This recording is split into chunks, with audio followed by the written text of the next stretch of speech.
É com imensa satisfação que eu estou participando do Saritec deste ano.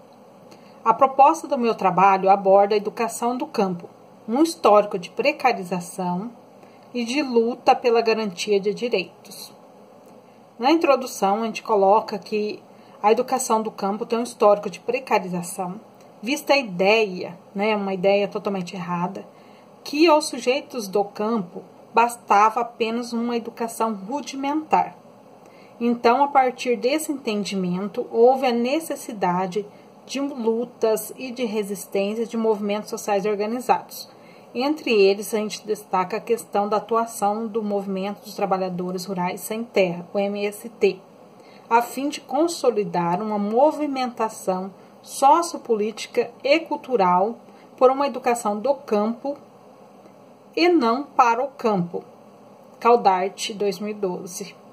A educação do campo é a garantia de um direito historicamente negado e que qual não se encontra consolidado. É necessário a luta para a garantia da educação do campo, vista a questão de fechamento de turmas, principalmente no noturno de escolas do campo, e das próprias escolas do campo, há também a questão do fechamento.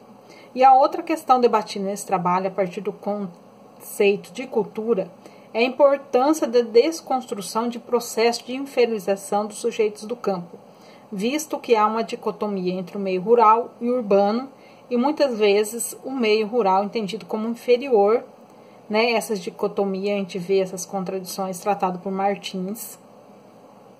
Então, o objetivo deste trabalho é apresentar considerações sobre os estigmas de inferioridade associados aos povos do campo e a educação do campo, essas questões que muitas vezes é entendido como uma educação apenas rudimentar. Então, essa educação muitas vezes é marcada pela questão da precarização e a necessidade de a luta pela garantia desses direitos assegurados em leis, que recentemente passaram a ser assegurado esse direito a uma educação no campo e do campo. Para materiais e métodos, abordar essa questão da educação do campo, foi empregado a pesquisa bibliográfica. E considerando a questão dessas representações do homem do campo, o histórico de precarização da educação rural, num país que é essencialmente agrário, foram utilizados documentos nacionais e estaduais, norteadores e orientadores da educação do campo, e livros e artigos de referência dessas questões. Quanto à educação do campo, utilizamos com aporte teórico Paraná 2016, Pacheco 2015, Caldart 2002, 2004 e 2011, e entre outros autores. E a questão da cultura, a gente abordou a questão de Brandão e Santos e Laiara, 2011. E por fim, a questão da valorização da cultura dos povos do campo, da educação do campo, Honório, 2012, Barreiro, 2010, Brasil, 2010, Arroio, Caldart e Molina, que são autores de referência quando a gente fala da educação do campo e dessa valorização da educação do campo. Considerações e discussões a respeito desse trabalho.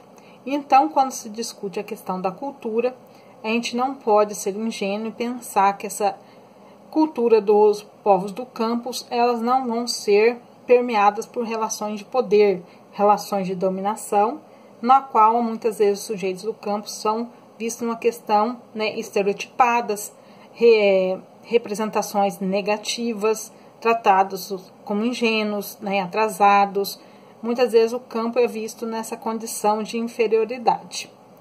Então, essas representações estereotipadas e distorcidas, em relação aos sujeitos do campo, fez com que esses interesses, esses direitos dos sujeitos do campo fossem desconsiderados no processo de escolarização. Conclusão desse trabalho. O breve estudo histórico da educação do campo, a partir do conceito de cultura, das implicações das representações culturais estereotipadas dos povos do campo, revela que os interesses e necessidades dos sujeitos do campo quase sempre foram ignorados. E para a garantia desses direitos do sujeito do campo, para uma educação que atenda às suas necessidades, é preciso de luta e resistência frequente. Então, essa é a minha reflexão que eu trago nesse trabalho. Obrigada.